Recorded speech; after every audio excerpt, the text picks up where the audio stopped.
ఆంగ్ల పుస్తక ఆవిష్కరణ. సయ్యద్ నసీర్ అహ్మద్ గారు ఈ పుస్తకాన్ని రచించారు. దీన్ని ఆంగ్లంలోకి రచించారు.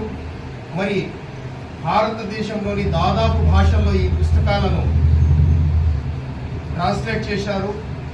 మరి ఈ పుస్తకాలను మనమందరము చదివి అర్థం చేసుకొని భారతదేశ స్వాతంత్ర ఉద్యమంలో టిప్పు సుల్తాన్ లాంటి ధీరులు వీరమరణం పొందారు. భారతదేశ స్వాతంత్ర ఉద్యమం కోసం మరియు భారతదేశాన్ని బ్రిటిష్ వారి బానిస సంఖ్యల నుంచి తెంచడానికి వారు చేసిన త్యాగాలను మనం మననం చేసుకోవటం, మరి ఇలాంటి మహనీయులను మనం మార్గదర్శకంగా తీసుకొని భారతదేశ అభివృద్ధి కోసం, జాతీయ సమైక్యత కోసం, దేశ సుస్థిరత కోసం మనమందరము పాటుపడాలి. జై హింద్, మేరా భారత్ మహాన్.